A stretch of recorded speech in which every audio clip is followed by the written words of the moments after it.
this channel, but also to use this channel and leverage this channel for that broader strategy of seeking out like-minded partnerships. Kristina is the Senior Director of Digital Marketing at TRX Training. I'll let her explain that, that exercise group to you. But she comes to the brand with a lot of experience at Keen, at Adam and Eve, and at Getty Images. Please welcome Kristina. Thank you, guys. It's a pleasure to be here today. Can everyone hear me okay? Okay. I've got about 10 minutes. So this is like the appetizer to the main course. Out in the courtyard, maybe in here, I guess we'll just have to wait and see. We'll see what happens in the next few minutes. So I really just want to take the opportunity to kind of set a little bit of the foundation for where our conversation could go later. And so I know this looks like a lot of word soup on one screen, but there's some terms in this space that go just like everything we do, right? But there's just some special terms in this space that I wanted to put out there to help level set.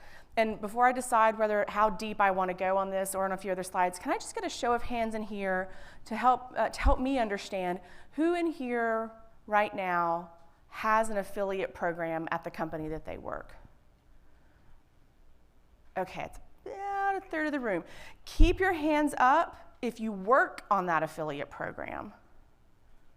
Okay, only a handful of people. All right, that's super helpful, thank you. So I'm gonna go a little bit deeper then into the weeds just to try to help level set, get everyone up to one level, and our conversation later on can go in whatever direction we decide.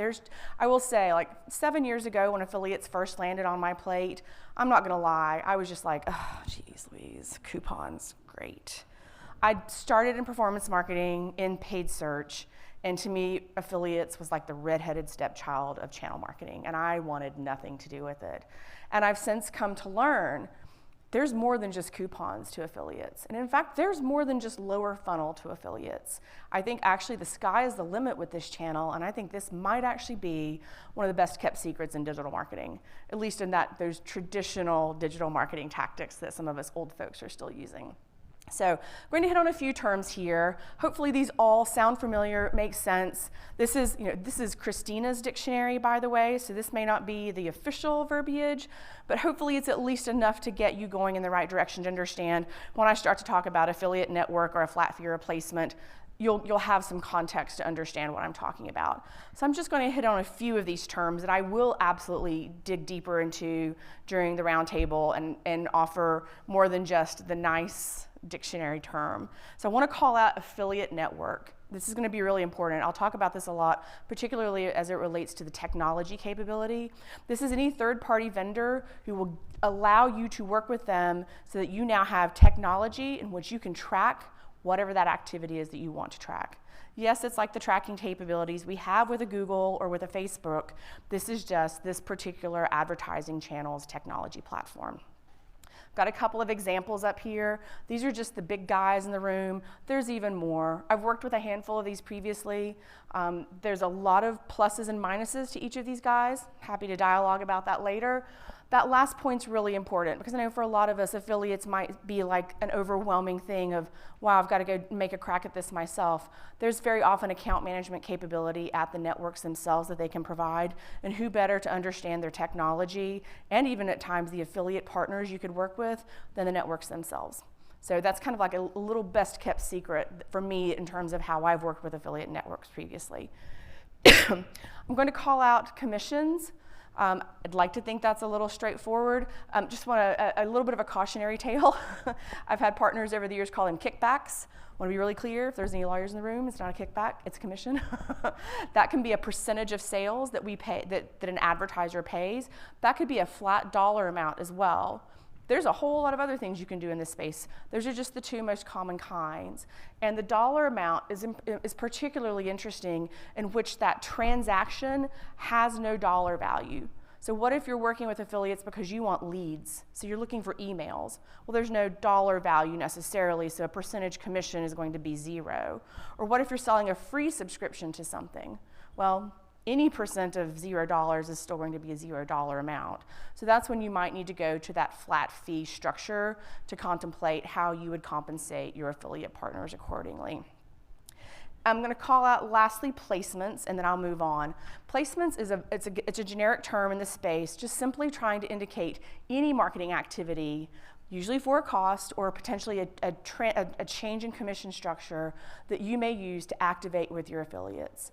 Most affiliates, especially the traditional ones that I think we're probably all aware of, and I'll go through a couple in a moment, will happily offer, email opportunities, social media posts, placement on their websites, homepage, category, you name it. There are plenty of affiliates out there who would quite happily run your paid media program as well. And that starts to get really interesting, especially if all you're going to be doing is paying them a percentage of commission on the transaction. So you don't have to worry about the CPC any longer. It could be particularly interesting in competitive spaces. You don't want to bid on your competitors' brand terms, but there might be affiliates who would be willing to do that. Non-brand terms are really expensive, can blow your CPA or even your ROAS wide open, but maybe there are some affiliates who are willing to take that gamble and see what they can do to make work. So if there's a digital marketing channel you as a brand are already activating in, there are affiliates out there who can do all of that for you and then some. And if you're struggling in particular, that could be a great opportunity to turn it over to an affiliate and go, if you can make this work, great, give it a go. So just throwing a few little terms out there. I do want to try to give you some examples of the different affiliates because I suspect we probably all already know about the coupon sites, the Brad's deals, the crazy coupon ladies that are out there. We probably all also know about the cashback and loyalty sites.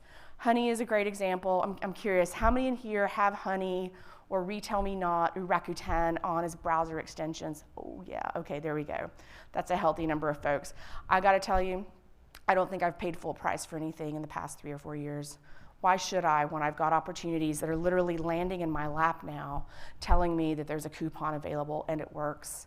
There's even, with Honey, even when you're on Amazon now, you'll even get a price tracker to tell you if this is the lowest price that's happened in, I think, 30 days. And sometimes if you're willing to wait for a week and come back and check again, you'll be alerted if there's a price drop and you can get an even better price, even if you don't have a discount otherwise. I think we kind of get what a content site is. It pretty much says what it is on the tin. This is any website, so think a review site, top 10 lists, listicles, CNN, USA Today are all great examples of content sites.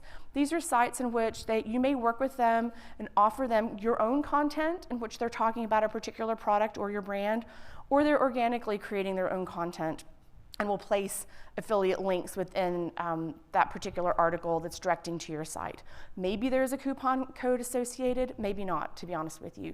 Sometimes the best content partners I've worked with, what they ultimately end up doing is full price offering, but because they do such a great job of actually selling the product in that content article that they've created, literally the product sells itself. Spend a second talking about this one. I call it an affinity. Closed loop. I'm sure there's other terms out there. There's literally just the ones that my little lizard brain uses in the course of my day. But this is an example of a site in which you actually do have to be a member, or you do have to have some type of affinity to a cohort to gain access to the site and therefore the deals. So this example right here, Blue 365, is the affiliate partner website that's open to any Blue Cross Blue Shield member. So if you're a Blue Cross Blue Shield member, hopefully somewhere along the way they've told you about this site, and you can log in and then gain access to deals, coupons, content, just like any other traditional website or any other traditional affiliate. Because it's closed loop, however, and these are usually deals that aren't available to the public. So if you're looking to go deeper in a discount with a particular group because you know they're just a fabulous group for your brand, or you're looking to offload overstock or out of season product, these can be great ways to do it. There is basically an affinity opportunity out there for just about any group that there is. It's just a matter of finding the partner to work with them. Students, military, first responders, nurses, doctors, teachers, retail partners themselves, horseback riding instructors, and I'm not making these up, by the way. These are very real affinity groups that I actually work with right now. I will happily talk about 4 or 5 particular large kind of sub-affiliates who operate in this space, and will help you understand, if you want later, for your particular world, for the products you sell, what those affinity groups could look like for you. So this to me is definitely a nice little back pocket opportunity to have in the affiliate space. And then last but not least, influencer. To me, an influencer is an affiliate. I know that my brand colleagues would probably really not want me to say that, but for me, as a direct response, lower funnel marketer, I look at influencers in the same way as I look at any other traditional affiliate.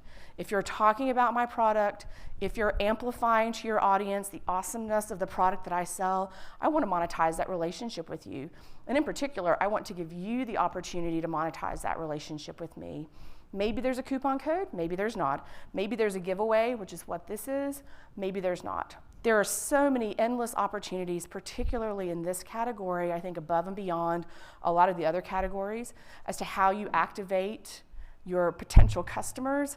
It's just a matter of getting creative. And I think that leads me to what I consider to be some pros and cons of those key groups that I just identified. I'm not going to hit everything because I know, again, word soup. By the way, you guys can tell I am an awesome PowerPoint presentation maker. This is about the extent of it, and this is after I started doing this in an Excel spreadsheet. Welcome to my brain. Coupon cashback loyalty sites, those are really pretty common. I think probably everybody knows what this is, regardless of whether you're in the industry or not. So I'm not going to hit much on that one, except for I do want to call out the third bullet under the pros section. A lot of these partners are massive. Their pockets are deeper than ours are. They spend money on national advertising. Rakuten, they've had ads going for years. They did a whole riff on the Rocket Man song by Elton John. You guys may recall that one. Honey, I've seen ads from them. Retail Me Not, particularly around the holiday season. I'll see ads for them on television as well. So if you're looking to get the biggest, broadest coverage for little to no effort and for little to no time internally, that's the easy button to push. Yes, the debate is always there about the coupon itself and the discount and if you're a premium brand and do we really want to do this. But if you're comfortable with some type of discount or value messaging, it doesn't have to be a coupon code. Some of our best-selling coupons on these sites are just talking about the savings that people get by bundling our products. But this is the easy button to push in this space as far as I'm concerned. In the content and influencer section, again, to me, this is where the rubber really hits the road. As a person who works in affiliates or on affiliates as part of the 14 other hats I wear, like I know we all do, this is actually where I spend the bulk of my time. It's harder to find these guys. It's harder to recruit into a program. Sometimes, especially if it's someone who's just got a few thousand followers on Instagram, they may not be the most technologically savvy, so you might have to hold their hand just a little bit more. But in terms of the flexibility that these partners give you, again, sky's the limit. To me, it's just a matter of how creative you wish to be with these partners. If you want to talk about deals and sales and coupons all day long, it's a great opportunity. If you want to talk about the value that your brand can provide to users, about the problem they're going to solve, about the impact to the community, this is a potential opportunity for you. If you want to talk about the new product that's coming out and we can't tell anybody about it now, but we want to give you a sneak peek, really the sky's the limit. This is a great place to really dig into. And then last but not least, the affinity group. And I want to call out the fact that I literally did mention the same pro and con, or the same thing as a pro and a con, because to me there is definitely, it's true. The pro of this group is that it is a captive audience. So anything you want to do with them, in theory, should not get out into the public ether. If you wanted to, for 2 hours only, offer a group 70% off with this coupon code, kind of crazy, you could do it. So tons of great opportunity to go crazy like that. The flip side is, it is a captive audience. Those demographics may not be the most ideal demographics for your brand. So you may find that you could be limited in scope in terms of how big you can grow that particular partner. Nonetheless, still worth pursuing because a lot of them also have the same intelligent technology that the other traditional affiliates do, so it can also be an easy button. And depending on your brand, these can also offer you some fantastic audiences with which to tap into. Okay, this is what we'll spend more time talking about later during the roundtable, or at least we'll put this out there for some things to consider, shall we say. I've worked in affiliates for 7 years, which is actually not that long, but I've worked in affiliates across 4 different brands, and I've come to realize it is not a one-size-fits-all structure. Excuse me. There are things to consider with every program that I've worked on. And these are some of the things that you'll want to contemplate as well if you're turning on an affiliates program for the first time, or looking at your affiliates program and going, we really want to blast this off into the next level. We know there's something here, we just don't know what it is. And so I wanted to throw down a few of those things to contemplate. Obviously the first one being, what are your goals and your KPIs? Again, lower funnel direct response marketer here, so revenue for me is obviously of supreme consideration. If you've got a CAC, cost of acquisition goal versus a ROAS target, those are absolutely things to consider. And then the budget. At the company I'm at now, we are really lean and mean. So I have to be very mindful of the money that I'm spending on a monthly basis, and I really have to stretch those dollars. I've worked at other companies where, shockingly, the CFO was always going, here, what else can you do here? Just make it happen. That's never happened to me except for that one time in my career, so I really enjoyed that. But it's definitely something to contemplate when you're trying to figure out where you really need to go with this program. And therefore, what are the levers you can pull if your budget is capped or uncapped? Obviously, the bandwidth and the capabilities. With the program that I personally work with, I'm very fortunate to have an account manager who's a rock star and does a lot of the heavy lifting for me. If I didn't have that account manager available, that would all sit with me. And that would definitely be something to consider in terms of how aggressive to go. Creative is usually the other key consideration here. If you want to work with nothing but content providers and have all of these amazing blog posts that you can hand out to them and say, here, use this as you see fit, create all of these incredible images, do promo after promo, someone's going to have to build this creative for you. And so in terms of your creative team and appreciating their bandwidth and every other priority that they have to consider, this is something that you'll want to keep in mind. And then last but not least is brand awareness. When I started with TRX and started running their affiliate program, I took a very similar approach to the company that I'd been at previously. And I realized in about 3 months, shame on me for assuming that I could do that. The brand that I was with previously had a higher level of brand awareness in the industry that they were in versus the company that I'm at now. So the tricks that I was using in that original program were not having the same impact as I was seeing with TRX. So I had to completely change the approach that I was taking. And that's definitely something to be aware of as well. And then I'm going to leave you guys with this for us to consider later on. I know that normally you hear this phrase, to hammer everything looks like a nail, and it's usually intended in a negative way. While true, I'm going to encourage you to think about it in a different way. With affiliates, particularly, what was it? Sorry, let me check my notes. 71.4% of us surveyed yesterday said that partnerships was something that they wanted to consider as a new channel. For most of us, however, especially in that realm, tracking that partnership, okay, we've done this great thing with them, well, what happened? I don't know, what happened? You can leverage affiliate technology to track the results of that partnership. You can leverage affiliate technology to even scale if you create a strategy around growing your partnerships. So to me, knowing that I have the ability to track, and by the way, I will monetize the bejesus out of every relationship that I develop with anyone. I even work with traditional vendors now in media to go, instead of that CPA or that CPM, how would you feel about, instead of that CPC or CPM, how would you feel about a CPA? We can throw some affiliate links on there. I'll pay you for performance, and I will pay you dearly. Not everyone says yes, but the 1 or 2 that have said yes, I've happily worked in that model. So to me, sometimes thinking about everything through the lens of a hammer isn't necessarily a bad thing if it can give you the ability to start thinking about your relationships in a different way. All right, I would not be a good affiliate marketer if I did not leave you with a coupon code. Get yourselves onto TRX training right now, MP30 TRX, save 30% off through the end of the month. That's it for now. Thank you.